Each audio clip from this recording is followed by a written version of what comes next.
अगली खबर जयपुर से है। डॉक्टर नीरज सिंह ने हाल ही में एफएस स्टॉक के खिलाफ गंभीर आरोप लगाते हुए कहा है कि ये कंपनी लगातार धांधली में आगे बढ़ रही है और वित्तीय अनिश्चितताओं में शामिल हो रही है। और उनके मुताबिक एफएस स्टॉक में अपने लेन देन और संचालन में कई अनियमितताएं की गई हैं, जिससे निवेशकों और ग्राहकों को भारी नुकसान हो रहा है। डॉक्टर नीरज सिंह ने इस मुद्दे पर और गहराई से जांच की मांग की है और संबंधित अधिकारियों से इस मामले में कार्यवाही करने का भी आग्रह किया है, ताकि निवेशकों के हितों की रक्षा हो सके। उनके इस बयान ने जयपुर के कारोबारी और वित्तीय क्षेत्र में हलचल मचा दी है। नीरज जी, अभी जो एफएक्स स्टॉक को लेकर के आपने एक मुहिम छेड़ी हुई है, सो एफएक्स स्टॉक के ऊपर अभी आपने कुछ एफआईआर भी दर्ज कराई, उसके बारे में कुछ बताएंगे? अभी हाल ही में हमने एटीएस और एसओजी राजस्थान में एफआईआर कराई है एफएक्स स्टॉक के खिलाफ, क्योंकि ये इन लोगों को हम लोग बार बार चेता रहे हैं कि भैया ये जो फर्जीवाड़ा आप कर रहे हो इसको बंद करो और लोगों को बेवकूफ़ बनाना बंद करो, लेकिन ये कंटिन्यू चालू है।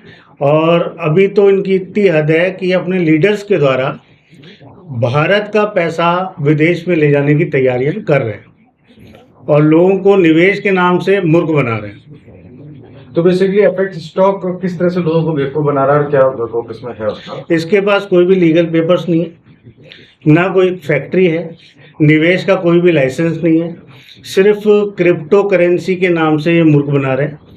और हाँ सर, देखिए जैसा कि आपने कहा कि भारत का पैसा लेकर बाहर लेके जा रहे हैं और भारत के लोगों को मूर्ख बनाया जा रहा है, इसको कैसे समझते हैं आप? मूर्ख बनाने को लेकर कैसे? मैं ऐसे समझता हूँ सर, एक्चुअल में ये लोग 18% 12% का रिटर्न देने की गारंटी देते हैं और कुछ नवयुवक, क्या बहुत नवयुवक इनके झांसे में आ जाते हैं।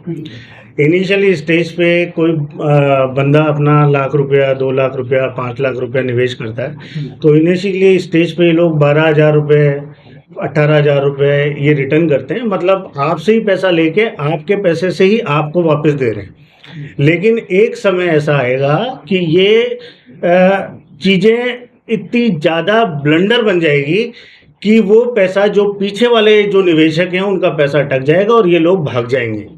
नहीं, अभी ऐसा भी समझ में अभी सुनने में आया था कि एफएक्स स्टॉक में जो है अभी अपने जो शेयर होल्डर्स, जो इन्वेस्टर्स हैं, हम इन्वेस्टर्स ने कहा कि जिनका पैसा भी ये लोग ले रहे हैं, उनका पैसा इन्होंने होल्ड करना शुरू कर दिया। ऐसा भी कुछ आया आपकी नजर में?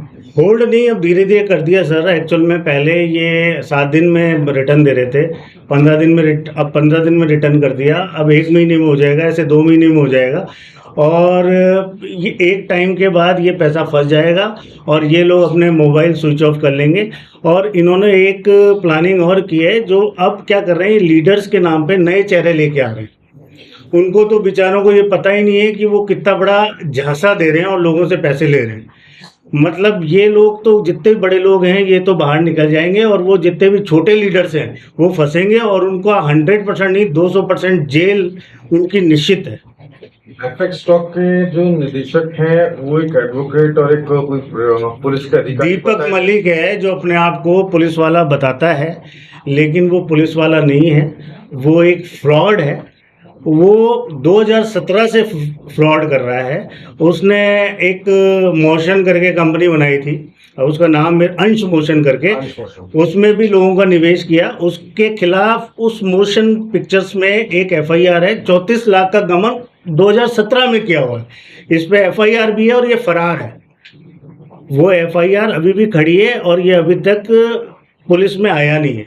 उसके खिलाफ भी हम लोगों ने पुलिस में इतला करी है कि आप जल्दी से जल्दी इसको गिरफ्तार करें। इनका कोई पार्टिकुलर कोई ऑफिस होता है? ऐसा कोई ऑफिस नहीं होता इनका, सब फर्जीवाड़ा होता है। जिस जगह से रजिस्टर्ड है कंपनी, वहाँ पे कुछ भी नहीं है। और ये निवेश किस भी आप पे कर रहे हैं, क्या है इनके पास, कोई फैक्ट्री है या निवेश, या किस चीज़ में कर रहे हैं? या तो ये क्लियर करें कि हम इस चीज़ में निवेश कर रहे हैं कि इससे हमारा ये रिटर्न आएगा। आपका पैसा आप ही को दे रहे हैं। आरबीआई से कोई रजिस्टर्ड ऐसा कुछ नहीं, आरबीआई से कोई भी इनका रजिस्ट्रेशन नहीं है। आरबीआई रूलिंग्स में ये काम ही नहीं कर रहे हैं, कोई लेना देना नहीं है, सिर्फ मूर्ख बना रहे हैं। ये कैश कलेक्शन कर रहे हैं ये लोग। ये जो प्रोग्राम्स वगैरह करवाते हैं उसको लेकर क्या कहेंगे आप? प्रोग्राम सर इतना हाईलाइट, इतना शानदार प्रोग्राम 5 स्टार 7 स्टार होटलों में कराते हैं अब जितने भी नए बेचारे जितने नए लोग जुड़ते हैं वो क्या है, क्योंकि उनकी आंखें चौंधिया जाती हैं, वो स्पोक एरिया से आते हैं, तो उनको ऐसा लगता है कि बहुत बड़ा कार्यक्रम हो रहा है और बहुत बड़ी कंपनियां चल रही है और बहुत पैसा आएगा, हम जल्दी करोड़पति बन जाएंगे। लेकिन सब कुछ उल्टा है, सब कुछ उल्टा है। ये करोड़ों रुपए का निवेश करा के ये यहाँ से भाग जाएंगे।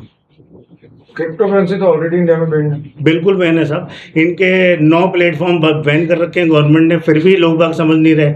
हम तो बार बार उनको अवेयर कर रहे हैं कि भाई समझो और इन लोगों में पैसा मत डालो, ये आपकी मेहनत का पैसा है। इवन कि यहाँ तक स्थिति आ जाती है कि ये लोग लास्ट में आके सुसाइड करने पे मजबूर हो जाते हैं। तो ऐसे कितनी कंपनी है जिसके ऊपर आपने मुकदमा कर रखा है? हमने 3-4 कंपनियां हैं जिसको हम ट्रोल कर रहे हैं, जिनको हम मुकदमा करने की कोशिश कर रहे हैं। अभी हम सरकार को भी चेता रहे हैं और हमने इनसे भी कहा है कि तुम अगर इतने बड़ा निवेश लेके और इतना बड़ा रिटर्न दे रहे हो तो हम गृह मंत्रालय में तुमको बिठाते हैं या हम वित्त मंत्रालय में तुमको बिठाते हैं। गवर्नमेंट भारत सरकार को भी आप बेनिफिट दीजिए, उसका कोई जवाब नहीं है इन लोगों के पास।